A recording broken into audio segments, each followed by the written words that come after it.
الله نحمده ونستعينه ونستغفره ونؤمن به ونتوكل عليه ونعوذ بالله من شرور أنفسنا ومن سيئات أعمالنا من يهده الله فلا مضل له ومن يضلل فلا هادي له وأشهد أن لا إله إلا الله وحده لا شريك له وأشهد أن محمدًا عبده ورسوله أرسله بالحق بشيرا ونذيرا وداعيا إلى الله وسراجا منيرا أعوذ بالله السميع العليم من الشيطان الرجيم من همزه ونفخه ونفثه بسم الله الرحمن الرحيم قاف القرآن المجيد بل عجبوا أن جاءهم منذر منهم فقال الكافرون هذا شيء عجيب أإذا متنا وكنا ترابا ذلك رجع بعيد قد علمنا ما تنقص الأرض منهم وعندنا كتاب حفيظ بل كذبوا بالحق لما جاءهم فهم في أمر مريج وقال تعالى في مقام آخر وإذا بشر أحدهم بالأنثى ظل وجهه مسودا وهو كظيم يتوارى من القوم من سوء ما بشر به أيمسكه على هون أم يدسه في التراب وقال النبي صلى الله عليه وسلم من ابتلي من هذه البنات بشيء كن له سترا من النار رواه البخاري. محترم حاضرین جمعہ، بزرگوں، دوستوں، بھائیوں، عزیزوں، ہر قسم کی حمد و ثنا، بڑائی، بزرگی اس رب العالمین کے لیے ہے جس نے ہم کو اور آپ کو پورے جہان کو پیدا فرمایا اور عقل و خرد سے نوازا۔ بعدہ بے شمار درود و سلام نازل ہوں پیارے حبیب احمد مصطفیٰ محمد مجتبیٰ صلی اللہ علیہ وسلم پر، جس ذات اقدس نے ہماری اور آپ کی رہنمائی فرمائی اور مکمل رہنمائی فرمائی۔ حضرات، اسلام سے قبل یا دور اسلام سے پہلے کہ دور کو دور جاہلیت کہا جاتا ہے۔ دور جاہلیت کا مطلب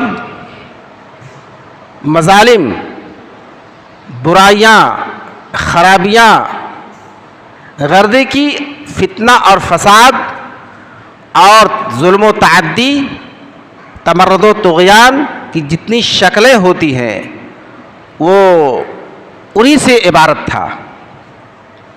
دور جاہلیت انہی سے عبارت تھا۔ کون سی ایسی خرابی، ایسی برائی نہیں تھی جو دور جاہلیت میں نہیں پائی جاتی تھی۔ خاص طور پر جاہلیت میں کچھ ایسے مظالم تھے جو عورتوں پر ڈھائے جاتے تھے۔ اس دور میں عورتیں سامان زندگی کی طرح، متاع حیات کی طرح خریدی جاتی تھیں، بیچی جاتی تھیں، اور ان کو ذلت و حقارت کی نگاہ سے دیکھا جاتا تھا۔ ان کی پیدائش کو باعث عار سمجھا جاتا تھا، اور سب سے بڑھ کر یہ کہ ان کو وراثت کا حقدار نہیں سمجھا جاتا تھا، اور ان کو زندہ دفن کیا جاتا تھا۔ یہ دور جاہلیت میں عورت کا حال تھا۔ اس کے بعد اسلام آیا۔ اسلام نے عورت کو ذلت و پستی کے دلدل سے نکال کر عزت و احترام کے بام ثریا تک پہنچایا۔ عورت نے عزت و احترام کی بلندی عورت نے عزت و احترام کی بلندی کو چھو لیا، بڑے اونچے مقام تک پہنچ گئی. قرآن کی اور حدیث کی تعلیمات جو عورت کے حوالے سے موجود ہے یہ اس بات کی گواہی دیتی ہے کہ اسلام نے جاہلیت کے بالمقابل عورت کے حوالے سے ایسی تعلیمات پیش کی کہ دنیا ایسی تعلیمات پیش کرنے سے قاصر ہے. آئیے ذرا خطبہ جمعہ میں جاہلیت کے بالمقابل اسلام نے عورت کو کیا مقام دیا اس کو سمجھیں گے.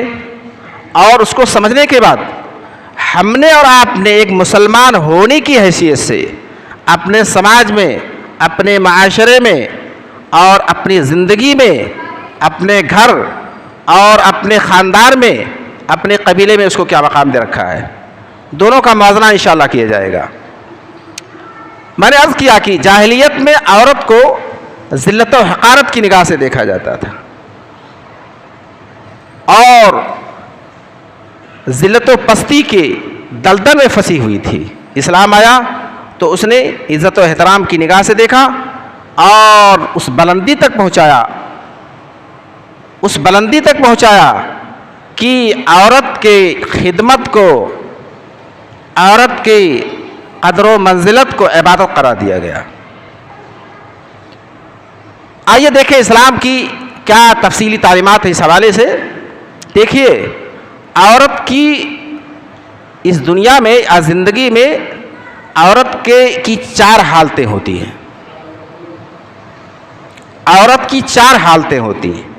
پہلے وہ پیدا ہوتی ہے تو کسی کی بیٹی بنتی ہے، اس کے بعد کسی کی بہن بنتی ہے، اس کے بعد بالغ ہوتی ہے تو کسی کی بیوی بنتی ہے، اس کے بعد بچے ہوتے ہیں تو کسی کی ماں بن جاتی ہے.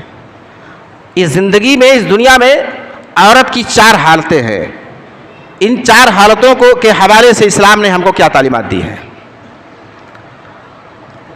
بیٹی کی حیثیت سے یعنی جب کوئی بچی پیدا ہو کسی کے گھر اور بیٹی کی حیثیت سے آئے تو اسلام نے اس کو بڑا اونچا مقام دیا. اسلام نے اس کو بڑا اونچا مقام دیا اور اس کی پیدائش کو باعث عار نہیں باعث عزت قرار دیا. اللہ کے نبی علیہ الصلوۃ والسلام نے حدیث میں فرمایا من ابتلیا من هذه البنات بشيء كن له سترا من النار.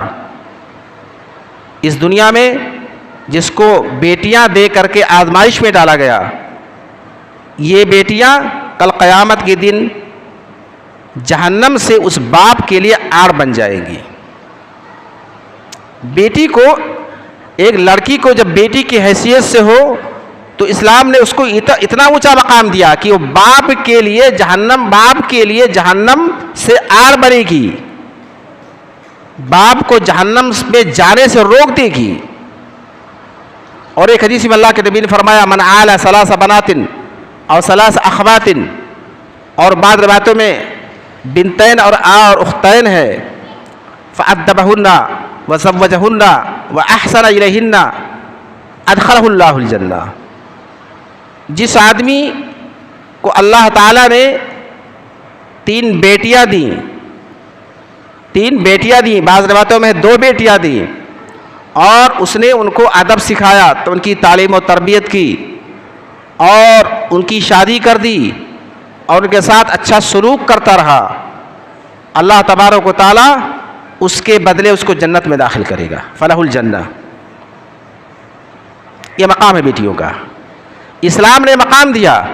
جاہلیت میں وہی عورت بیٹی کی حیثیت سے جو زندہ درگور کی جاتی تھی، دفنائی جاتی تھی اور جس کی پیدائش کو باعث عار سمجھا جاتا تھا، اس لیے کہ کسی کی دامادی قبول کرنی پڑے گی، کسی کو داماد بنانا پڑے گا، اس عار سے لوگ اس کو زندہ دفن کرتے تھے. اسی بیٹی کو اسلام نے اتنا اونچا مقام دیا کہ اس کی پیدائش کو، اس کی پرورش کو، اس کے ساتھ حسن سلوک کو جنت میں داخلے کا ذریعہ قرار دیا.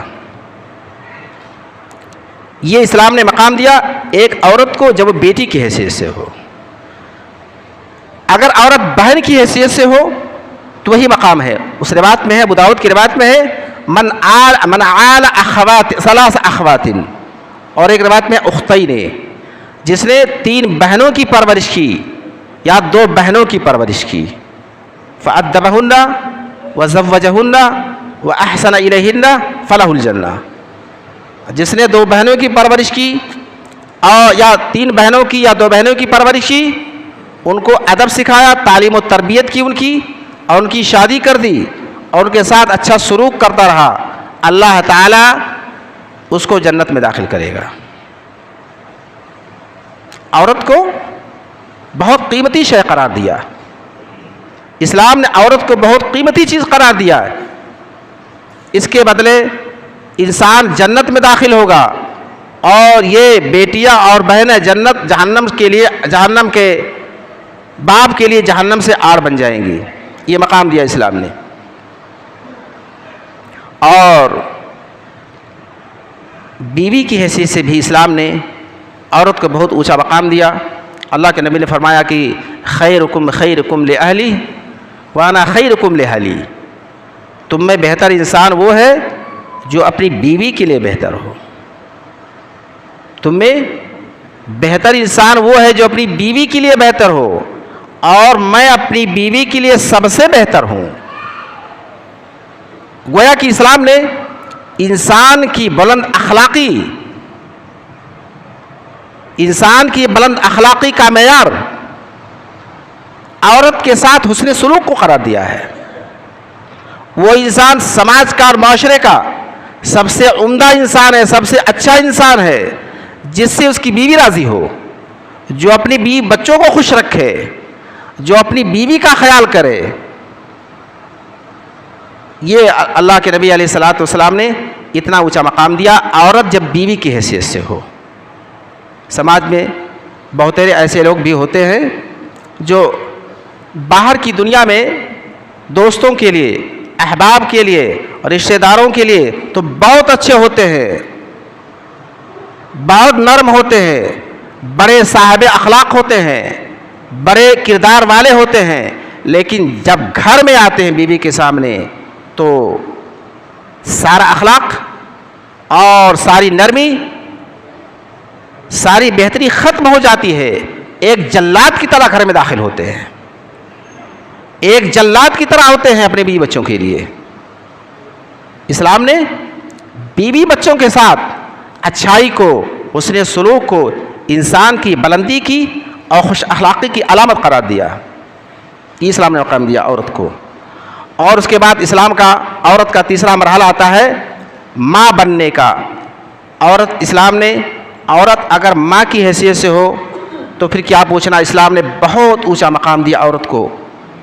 کہا کہ جنت ماں کے قدموں کے پاس ہے، ان الجنت عند رجلیہا، جنت ماں کے قدموں کے پاس ہے، یعنی کہ اس کی خدمت کرنے سے جنت ملے گی، اس کی خدمت کرنے سے، اس کے ساتھ اچھا سلوک کرنے سے جنت ملے گی۔ اور ایک بار اللہ کے نبی علیہ الصلوۃ والسلام نے سے ایک صحابی نے پوچھا، اللہ کے نبی میرے حسن اخلاق کا سب سے زیادہ مستحق کون ہے؟ آپ نے فرمایا کہ تیری ماں۔ پھر انہوں نے سوال کیا، اللہ کے نبی پھر کون؟ کہا تیری ماں۔ کہا اللہ کے نبی پھر کون؟ کہا تیری ماں۔ کہا اللہ کے نبی پھر کون؟ کہا تیرا باپ۔ شروع کے تین سوالات میں اللہ کے نبی نے ماں کا نام لیا، باپ کا چوتھے نمبر پہ نام لیا۔ معلوم ہوا کہ والدین میں بھی اگر تقابل کیا جائے، موازنہ کیا جائے تو ماں کا درجہ باپ سے بڑا ہے، ماں کا درجہ باپ سے بہتر ہے۔ اللہ کے نبی نے ماں کے ساتھ 3 بار اچھا سلوک کرنے کی ہدایت اور تعلیم دی، چوتھے بار میں کہا تیرے باپ، اپنے باپ کے ساتھ۔ علماء نے اس کی توجیہ بیان کی ہے کہ اللہ کے نبی نے ماں کے ساتھ 3 بار اچھا سلوک کرنے کا کیوں حکم دیا؟ علماء نے اس کی وجہ بتائی ہے کہ 3 تکالیف ایسی ہیں جن کو ماں تنہا برداشت کرتی ہے، باپ اس میں شریک نہیں ہوتا، ماں کا باپ اس میں ماں کا شریک نہیں ہوتا ہے۔ کھانے میں، پینے میں، گھر بنانے میں، ذریعہ معاش تلاش کرنے میں، کمانے میں، بہت ساری چیزوں میں شراکت ہوتی ہے۔ بیوی بھی اپنے حساب سے اپنی طاقت کے مطابق کام کرتی ہے اور باپ بھی کرتا ہے، لیکن 3 تکالیف ایسی ہے جن کو ماں تنے تنہا برداشت کرتی ہے. اسی لیے اسلام نے اس کو فوقیت عطا فرمائی ہے، اس کو پہلے رکھا ہے. 3 بار کہا اپنے ماں کے ساتھ اچھا سلوک کرو. پہلی تکلیف حمل کی تکلیف ہے. ماں تنے تنہا اپنے بچے کو اپنے پیٹ میں حمل کی حیثیت سے، حمل کی صورت میں 9 ماہ رکھتی ہے اور اس تکلیف کو تنے تنہا برداشت کرتی ہے. باپ شریک نہیں ہوتا اس تکلیف میں، باپ اس کا شریک نہیں ہوتا. اور اس کے بعد جب ولادت کی بات آتی ہے، بچے کی پیدائش کی بات آتی ہے، ڈلیوری کا وقت آتا ہے، تو ڈلیوری کی تکلیف کو، جس میں انسان موت و حیات کی کشمکش میں ہوتا ہے، اس تکلیف کو ماں تنے تنہا برداشت کرتی ہے، باپ اس کا شریک نہیں ہوتا ہے. اور تیسری تکلیف رضاعت ہے، بچے کو پالنا، دودھ پلانا. یہ بھی ایسی تکلیف ہے جس کو ماں تنے تنہا برداشت کرتی ہے، باپ اس کا شریک نہیں ہوتا ہے. انہی تینوں تکالیف کی وجہ سے اسلام نے اس کو باپ پر فوقیت عطا فرمائی ہے. باپ کے بالمقابل عورت کو یا ماں کو اونچا مقام دیا ہے. یہ رہی بات اسلام کی. اسلام نے عورت کو دور جاہلیت کے بالمقابل اچھے مقام سے نوازا، عزت و احترام کی نگاہ سے دیکھا. بیٹی ہو تب بھی، بہن بنے تب بھی، اور بیوی بنے تب بھی، اور ماں بنے تب بھی. یہ بات رہی اسلام کی. اب آئیے ہم آپ دیکھیں اپنی زندگی میں کہ کہیں ایسا تو نہیں ہم اسلام کا دعویٰ کرنے کے باوجود، مسلمان بننے کے باوجود اسی راستے پہ چل رہے ہوں جو راستہ جاہلیت کا تھا. کہیں اسی راستے پہ چل رہے ہوں جو راستہ جاہلیت کا تھا. عورت کو جاہلیت میں جس ذلت اور حقارت کی نگاہ سے دیکھا جاتا تھا، کہیں ہم بھی مسلمان ہونے کے باوجود وہ کام تو نہیں کر رہے ہیں. اس کو سمجھنے اور جاننے کی ضرورت ہے. حضرات، جائزے سے، گہرائی سے سماج کا مطالعہ کرنے کے بعد یہ بات روشن روشن کی طرح عیاں ہو جائے گی. ہم سمجھ جائیں گے کہ اسلام کا کلمہ پڑھنے کے باوجود، مسلمان ہونے کے باوجود ہمارا رویہ عورت کے حوالے سے، چاہے وہ بیٹی کی حیثیت سے ہو، چاہے بہن، چاہے بیوی، چاہے ماں کی حیثیت سے ہو، ہمارا رویہ تقریباً جاہلی رویے سے ملتا ہوا ہے. جاہلی رویے سے ملتا ہے. ہم کہیں دور نہیں ہٹے ہیں. جاہلیت عائد کر آئی ہے، جاہلیت واپس آ گئی ہے. ہم ابھی اسلام کا کلمہ پڑھنے کے باوجود جاہلی دور میں زندگی گزار رہے ہیں. چلیے شروعات کرتے ہیں. اب بچی پیدا ہوتی ہے، پیدا ہونے کے بعد اس کی تعلیم و تربیت کی بات آتی ہے.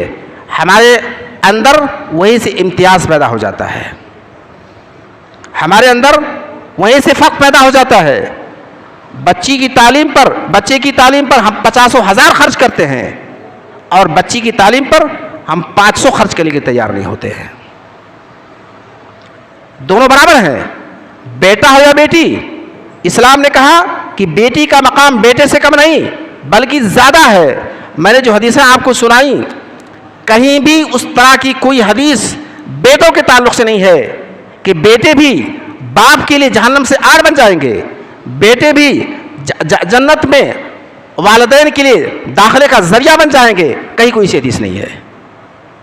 اللہ کے نبی نے جو حدیث بتائی صرف بیٹیوں کے حوالے سے، بیٹی کی پرورش کرو گے، بہن کی پرورش کرو گے، جنت میں داخلے کا ذریعہ بن جائیں گی، جہنم سے آڑ بن جائیں گی.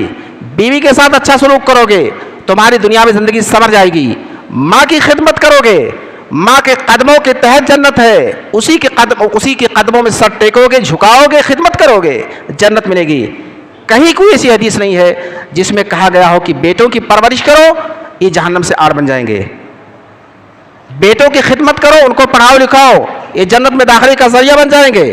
اب دیکھیے ہمارے درمیان شروع سے امتیاز پیدا ہو گیا. بیٹی پیدا ہوئی، بیٹا بھی پیدا ہوا. بیٹے کی تعلیم پر ہم ہزاروں روپیہ خرچ کرتے ہیں، اور بیٹی کی تعلیم پر ہم 400-500 خرچ کرنے کے لیے تیار نہیں ہیں. اور آگے بڑھیے، آگے بڑھیے. کھانے پہننے کی بات ہے، کھانے پہننے کی بات ہے. ہم باہر سے کوئی سامان لاتے ہیں تو بچوں کو بچیوں پر ترجیح دی جاتی ہے. بیٹے کو زیادہ دینے کی کوشش کرتے ہیں. گھر میں کوئی کھانا پکتا ہے، ہم بیٹے کو زیادہ دینے کی کوشش کرتے ہیں. بچیاں بچا کچا سامان کھاتی ہیں. یہ امتیاز ہے. جو ذات ہمارے لیے داخلے کا، جنت میں داخلے کا ذریعہ ہے، جو ذات ہمیں جہنم سے بچائے گی، اس پر ہماری توجہ نہیں ہے. یہ جاہلیت ہے. ہم مسلمان ہونے کے باوجود بھی دور جاہلیت میں جی رہے ہیں. کپڑا پہننے کی بات ہے، بیٹے کے لیے کئی سوٹ لائیں گے تو بیٹی کے لیے اس سے کچھ کم ہی لائیں گے. امتیاز ہے. گھروں میں امتیاز ہے. بچے پر جو خرچ ہم کرتے ہیں، بچی پر اتنا خرچ نہیں کرتے ہیں. امتیاز ہے. حدیث میں آپ جانتے ہیں، شاید نقطہ آپ کو معلوم نہیں، کہ دنیا میں اس زندگی میں آپ جو بھی عطیہ تحفہ کوئی چیز دے تو بیٹے اور بیٹیوں میں برابری ہونی چاہیے. بیٹوں میں، اولاد میں، چاہے بیٹے ہو چاہے بیٹیاں، کوئی چیز آپ لائے، کوئی گفٹ لائے، کوئی تحفہ لائے، کوئی کپڑا لائے، کوئی خوشی کا سامان لائے تو برابری ہونی چاہیے، عادل ہونا چاہیے. ہمارے یہاں چیز نہیں ہے. باہر سے کوئی چیز ہم لائیں گے تو بچیوں پر بچوں کو فوقیت دی جاتی ہے. یہ جاہلیت ہے. یہ جاہلیت ہے. اور چلیے آگے بات آتی ہے شادی کی. بیٹے اور بیٹی کی شادی کی تو شادی میں بھی بیٹوں کی خواہش کی تو رعایت کی جاتی ہے. اس سے پوچھا جاتا ہے فلاں جگہ تیرا رشتہ ہونے جا رہا ہے، پسند ہے، ٹھیک ہے، نہیں ٹھیک ہے. کہہ دیا انکار تو انکار، بھائی بیٹا نہیں پسند کرتا ہے. لیکن یہ چیز بیٹیوں کے حوالے سے ابھی بعض گھروں میں، بیٹیوں کے تعلق سے بعض گھروں میں یہ چیز نہیں پائی جاتی ہے. بیٹیوں کی رضامندی نہیں معلوم کی جاتی ہے. ابھی خاندانی رسم و رواج ہے، قبائل کا سسٹم ہے، بیٹیوں کو دبا کر کے رکھا گیا ہے. وہ بول نہیں سکتی، وہ سوچ نہیں سکتی. پرانی روایات ہیں جس کے تحت بیٹی کی رائے کبھی نہیں لی جاتی ہے کہ اس رشتے سے تم راضی کو نہیں راضی ہو. میں بتاؤں آپ کو، اللہ کے نبی علیہ الصلوۃ والسلام نے فرمایا البکر الایم تستعمر، البکر لا تنکح الایب حتی تستعمر ولا تنکح البکر حتی تستاذن. اللہ کے نبی نے فرمایا کہ یعنی کہ شوہر دیدہ لڑکی کی شادی اس وقت تک نہ کی جائے جب تک کہ اسے مشورہ نہ کر لیا جائے، اور کنواری لڑکی کی شادی اس وقت نہ کی جائے جب تک کہ اس کی رضامندی نہ معلوم کر لی جائے. جب تک کہ اس کی رضامندی نہ معلوم کر لی جائے. صحابہ نے کہا اللہ کے نبی اس کی رضامندی کی پہچان کیا ہے؟ وہ تو کنواری ہے، شاید ہی بزبان قال کوئی بات کہے. آپ نے فرمایا کہ اذنها سماعتها، اس کی اجازت، اس کی خاموشی ہے. رشتے کا ذکر ہونا چاہیے، رشتے کا ذکر ہونا چاہیے. اور احناف نے تو کہا، احناف نے کہا کہ لڑکی کی رضامندی کو باپ کی رضامندی پر ترجیح حاصل ہوگی. لیکن محققین نے یہ بات کہی ہے کہ دونوں کی رضامندی کا خیال کیا جائے گا. گارجین کوئی تھی اتھارٹی نہیں ہے کہ بیٹی کی شادی زبردستی کر لے. دونوں کی رضامندی ہونی چاہیے. اس سے پوچھا جائے گا، اس کی رضامندی حاصل کی جائے گی. یہ بھی ایک ذاتی ہمارے یہاں پائی جاتی ہے. زبردستی بیٹی کی شادی کی جاتی ہے. بیٹی کی شادی اس کی رضامندی سے، اور بیٹی کی شادی اپنی مرضی سے کی جاتی ہے. اور مسائل ہیں. اس کے بعد بات آتی ہے وراثت کی. بات آتی ہے، الگ موضوع ہے، انشاءاللہ اس پر گفتگو ہوگی اگلے خطبے میں. بات آتی ہے وراثت کی تو ساری وراثت بیٹے کو الٹ کر دی جاتی ہے اور بیٹی کو محروم کر دیا جاتا ہے. جاہلیت ہے. یہ جاہلیت عادت کر آئی ہے. جاہلی دور میں ہم جی رہے ہیں. کہنے کو اسلام اور مسلمان، ہم اسلام کے قائل ہیں، مسلمان ہیں، لیکن ہم اسی جاہلی قوانین کو اپنائے ہوئے ہیں جس کو توڑنے کے لیے اور جس کو ختم کرنے کے لیے اسلام آیا تھا. ہم مسلمان ہونے کے باوجود بھی ان چیزوں کو اپنائے ہوئے ہیں. ہماری زندگی میں پورا اسلام نہیں پایا جاتا ہے. یہ عورت کے حوالے سے ہماری زیادتیاں ہیں. اللہ کے نبی قرآن مقدس سے اللہ تعالیٰ نے فرمایا للرجال نصیب مما ترک الوالدان والاقربون وللنساء نصیب مما ترک الوالدان والاقربون. آیت ہے مما قل منہ او کثر نصیبا مفروضا. اس میں اللہ تعالیٰ نے جہاں بیٹوں کے لیے مردوں کے لیے وراثت کو ثابت کیا ہے وہیں پر عورتوں کی وراثت کو بھی ثابت کیا ہے. اور یہ وقت کی سب سے بڑی ستم ظریفی ہے, وقت کا سب سے بڑا ستم اور ظلم ہے کہ وہی بیٹی جس کو ہم نے اپنے بطن سے پیدا کیا اس کو ہم محروم کرتے جا رہے ہیں, شروع سے لے کر تعلیم سے, پیدائش سے لے کر تعلیم و تربیت, شادی, وراثت, ساری چیزوں سے محروم کرتے جا رہے ہیں, یا ساری حالات میں امتیاز برتتے جا رہے ہیں. اس پر غور کرنے کی ضرورت ہے, اس پر غور کرنے کی ضرورت ہے. آج تو سماج میں بیٹیوں کو, عورتوں کو اتنا کچل دیا گیا ہے, اتنا دبا دیا گیا ہے, ان کی نفسیاتی مار دی گئی ہے کہ کچھ کہنے کے لیے تیار نہیں ہے, کچھ سوچنے کے لیے تیار نہیں ہے. اور ہماری یہ جو سماجی تنظیمیں ہیں یا سرکاری تنظیمیں ہیں یا نیم سرکاری تنظیمیں ہیں, یہ بیٹیوں کی اٹھان کی بات کرتی ہیں, ان کے وکاس کی بات کرتی ہے, ان کی تعبیر و ترقی کی بات کرتی ہے, لیکن اس ترقی میں جس کے وہ قائل ہے اور اسلام کی ترقی میں زمین و آسمان کا فرق ہے.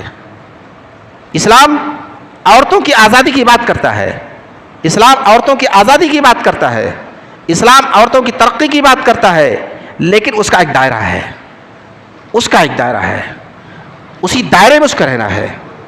اور یہ لوگ, یہ جو تنظیمیں ہماری سماجی تنظیمیں, سرکاری یا نیم سرکاری تنظیمیں, یہ عورتوں کی اٹھان اور ترقی, آزادی کی بات کرتے ہیں, لیکن اس سے مراد ان کی وہ آزادی ہے جس سے ان کی عزت و ناموس محفوظ نہ رہ پائے.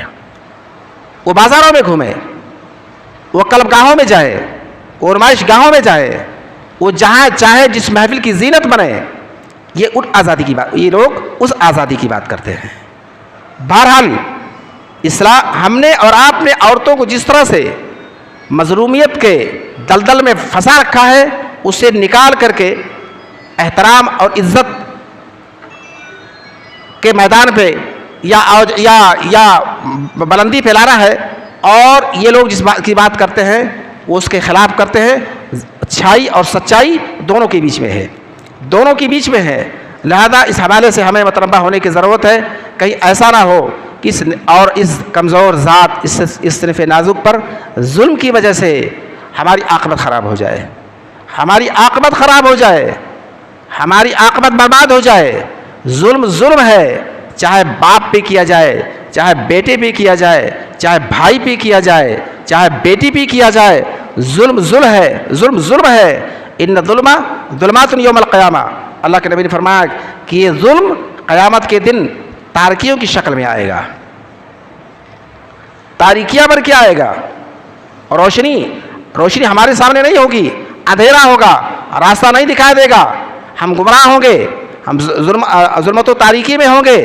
تو ظلم ہے, جس کے ساتھ بھی ظلم کیا جائے, آپ بیوی کے ساتھ کرو, آپ بہن کے ساتھ کرو, اور آپ بیٹی کے ساتھ کرو, آپ بیوی کے ساتھ کرو, ماں کے ساتھ کرو, ظلم ہے. اور حقیقت یہ ہے کہ اگر سماج کے صحیح حالات کا جائزہ لیا جائے تو ظلم کی ایک لمبی داستان ہوگی, ظلم کی لمبی داستان بن جائے گی. بیٹیوں کے ساتھ ظلم ہوتا ہے, وہی باپ اچھا سلوک کرتا ہے جو نیک ہوتا ہے, اچھا ہوتا ہے, بیٹی کی پرورش کرتا ہے, ڈھنگ سے پالتا ہے, اس کو قدر کی نگاہ سے دیکھتا ہے. اور وہ لوگ جو ظالم ہوتے ہیں بیٹی کو سلف اور سودا سمجھتے ہیں, پرائے گھر کا سمجھتے ہیں. اور یہی حال بہنوں کا بھی ہے. بہنیں اگر بھابیاں ٹھیک ہے, بھائی ٹھیک ہے تو عزت و احترام کی نگاہ سے دیکھی جاتی ہے, ورنہ ان کا جینا دوبر ہوتا ہے. اور یہی حال بیوی کا بھی ہے. عورت کو اگر دیکھا جائے تو زندگی کے چاروں مراحل میں اس کے ساتھ زیادتیاں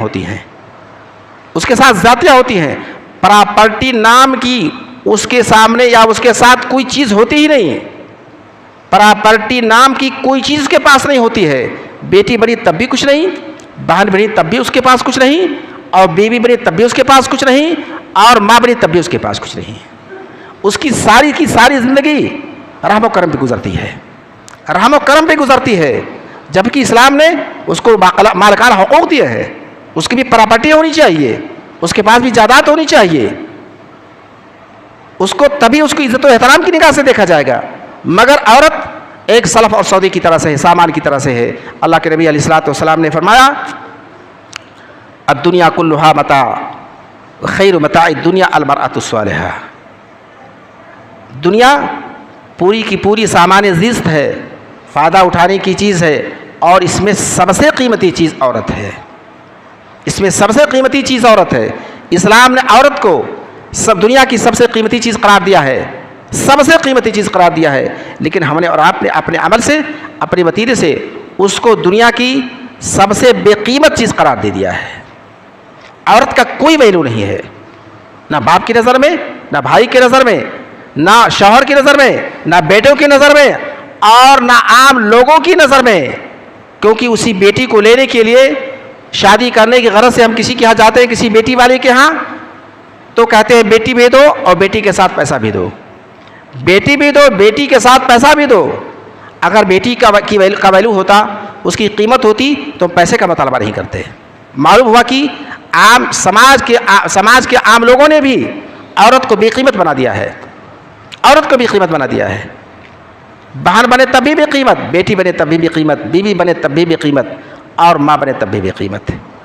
اللہ تعالیٰ سے رب العالمین ہمیں اس جاہلی نظام سے، جس کو ہم نے اپنے آپ پر مسلط کر لیا ہے، اس جاہلی نظام سے ہمیں نکالے، اور اسلام کی شاہراہ، اسلام کی جو شاہراہ ہے عورت کے احترام کے حوالے سے، اللہ اس شاہراہ پہ ہمیں گامزن کرے، اور عورت کی عزت و احترام کو سمجھنے کی توفیق عنایت فرمائے. عورت پر مظلومیت کی حد ہو چکی ہے. سنستھائیں، تنظیمیں آواز اٹھاتی ہیں، تنظیمیں آواز اٹھاتی ہیں، لیکن ان کی آوازیں سارا ثابت ہوتی ہے. علماء کرام تقریریں کرتے ہیں، لیکن ان کی تقریریں سدا بسارا ثابت ہوتی ہیں. اور تنظیمیں جو آواز اٹھاتی ہیں، اس میں اور اسلام کے یہ آزادی میں اور احترام میں خاصا نمایاں فرق ہے. لہذا ہمارے لیے قابل احترام ہی اللہ تعالیٰ سے ہمیں دعا ہے کہ رب العالمین ہمیں عورت کی قدر و منزلت کو سمجھنے کی توفیق عنایت فرمائے. اور اللہ نے اگر ہم میں سے کسی کو بیٹی سے نوازا ہے، بہن سے نوازا ہے، یا شادی شدہ ہے بیوی سے نوازا ہے، یا اللہ تبارک و تعالیٰ نے اس دنیا کی کائنات کی سب سے مقدس ہستی ماں کی حیثیت سے کسی کو اللہ نے ماں سے نوازا ہے، اسے اللہ توفیق دے ان کی خدمت کرنے کی، ان کی قدر و منزلت کی سمجھنے کی، اور ان کو صحیح مقام دینے کی. وآخر دعوانا الحمدللہ رب العالمین. بارک اللہ لنا ولکم فی القرآن العظیم ونفعنی وإیاکم بالآیات